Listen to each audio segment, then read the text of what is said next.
I mean, a quick look at Google Trends and you can confidently see Pokemon cards are being searched more now than ever before in history. Though these new soaring prices do offer important lessons, and there is some key takeaways which we can actually extrapolate from the last time we were in a similar period. So throughout this video, I'll actually be walking you through some examples of when some cards were super desired and what actually happens when sentiment changes. I mean, one aspect that I feel not a lot of people who collect Pokemon cards speak about is sentiment, because sentiment is arguably the most important aspect about this hobby, and I'm going to explain why sentiment is just so important when it comes to the value of Pokemon cards in a second, though there is something incredibly important to understand. You need to recognize that Pokemon cards at their core are just simply shiny cardboard, right? Their value is not inherently determined by anything other than what we as the community collectively decide that they are worth. The market value is driven by factors such as rarity, nostalgia, desirability, and trends within the market. Public perception plays the largest role in the value of collectibles. How much demand exists, how popular certain cards are, and how much collectors are willing to pay. Without this shared perception, these cards hold no intrinsic value. So it actually has nothing to do with the rarity as much as it has to do with perception. I mean, let's look at Twilight Masquerade, right? The Ursaluna and the Greninja both are from the exact same set, both have the exact same pull rates, however the value is completely different between these two cards. This is because Greninja has a public perception of being more valuable, along with Greninja being far more of a popular Pokemon, increasing its demand. But as I was saying, right, sentiment is everything within this hobby. Right now, people just love illustration rares and special illustration rares in the Sword and Shield alt arts. Though that's the current sentiment right now. What happens when that changes? Because it always does. You know, because we are on a very fine line right now, because when you kind of wake up from this, you realize that we're all treading on incredibly thin ice. The value is driven by hype, demand, and public perception, which is almost like this frenzy that this market has created. But just how we are all living in this crazy belief system, that can change. And better yet, it has changed, and when it does, it can be very difficult to recover from, which I'm going to be actually showing you throughout this video. Once you understand this, it's kind of like waking up from a fever dream. You kind of clearly see that a lot of the cards and their prices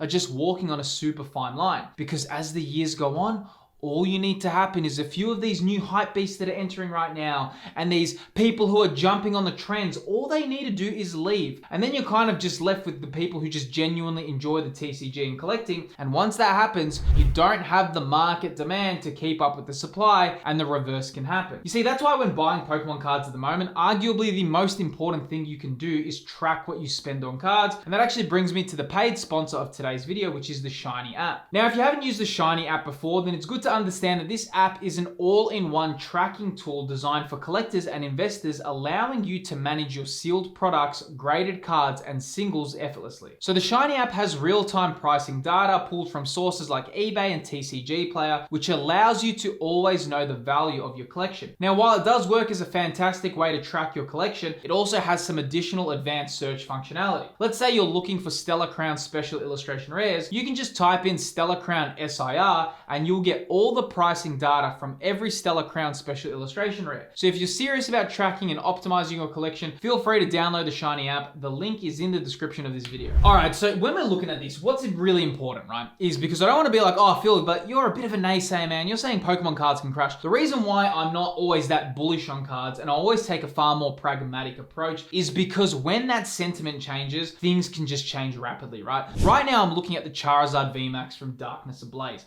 I'm on PSA's auction results for PSA 10 copies. Now, this Charizard was hype, man. This was such a desired card, right? So you might be thinking, this Charizard, it's not even that good of a card. It's kind of boring. It's like, like you might be thinking, I have no connection to this card. Well, you're right, because you know why? Sentiment changed. Now everyone wants alt arts. Now everyone wants their crazy special illustration rares. But you know, back in 2020, a lot of people wanted this card. And you know what? The market also really wanted this card, but not so much anymore. Check this out, man.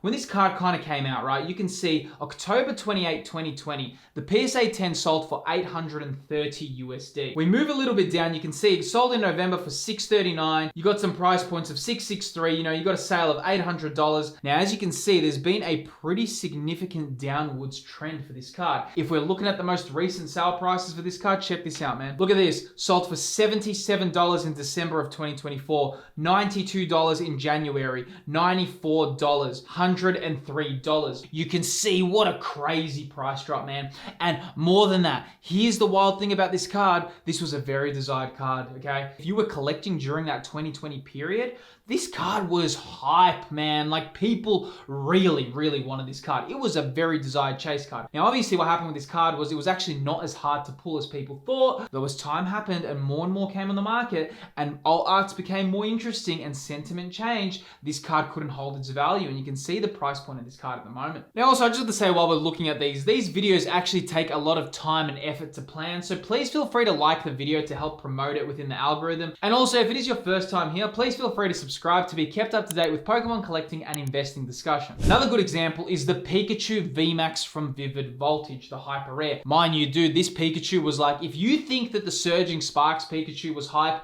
this Pikachu was so heavily desired. And you know, even though right now it feels like the Surging Sparks Pikachu, everyone's just so in love with it, everyone's just like, oh, this card's amazing. This hyper rare Pikachu was also very loved, man. And you know what? It was super difficult to pull. The pull rates for this card were very difficult, but check this out, man. This is also another example of how quickly the market can change. So you can see when this card released, had a huge sale of $2,499 USD in PSA 10. Obviously a little bit inflated, but you can see it kind of found this price point of around 1.8K, you know, selling in 2021. You can see here 2021 sold for 1,580 USD, you know, another sale price for 1,400 USD. You can see by mid 2021 it was selling for $1,000, right? So still a very expensive card. You know, a PSA 10 card for $1,000 is a lot of money.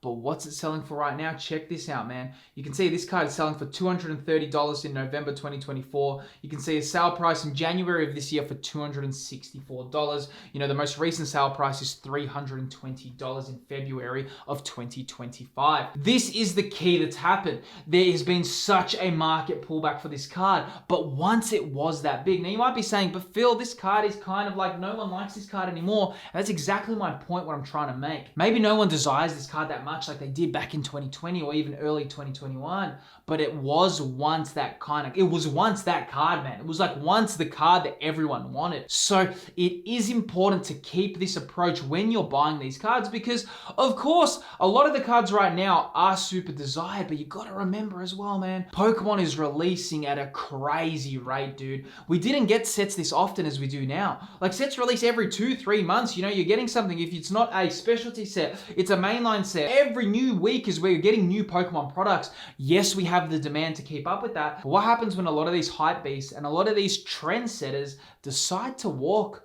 You're only left with the people who are collecting and they're genuinely involved in the TCG. Kind of like what it was during 2023 and early 2024. The market wasn't that wild, was it? In fact, we saw some huge price decreases during that time. And that will happen because you've got a lot of people that are just excited, man. It's like a new video game that's come out, you know? It's like how when Dragon Ball Sparking Zero came and the player count was off the charts. Everyone loved Dragon Ball again, but then guess what happened? Now, the player count is like nowhere to be seen on Steam. No one's playing anymore, right? And that's because, you know, everyone just got over it. And something similar will happen here as well, because right now we're in this hype period. Right now it's all interesting. Right now it's on everyone's eyes, but I urge you, and what you need to do is you need to look forward. You need to have that future forecasting, okay? Now also, when we're looking at this, right, if you are new to the hobby or you're looking for a place to connect with people within the hobby, a great place is my channel's official Discord server. You can actually see the latest news, showcase your pack pulls, and you can even showcase your collection with the community. We even have some cool Discord exclusive giveaways. Currently, we are giving away a CGC 10 Pristine Gardevoir from Shiny Treasure. Feel free to join the Discord. The invite is in the description of this video. Now, moving forward, this is a really interesting one. The Zacian V Gold Rare. I actually really like this card, man. This is a really cool card to me. And this was from Sword and Shield base set. This card was super hyped, super desired. It was the top chase card of Sword and Shield base set, right? Check this card out, man. Selling in PSA 10 for $325. You can see prices for $250. You know, right here, $393 at the end of 2020. You can even see it. This got a market high of 400 USD. You want to know what this card's selling for right now? This card is currently selling for 24 USD. The most recent sale price we had is 37 USD. You know what? If I actually found this card for 37 USD, I would buy it, man.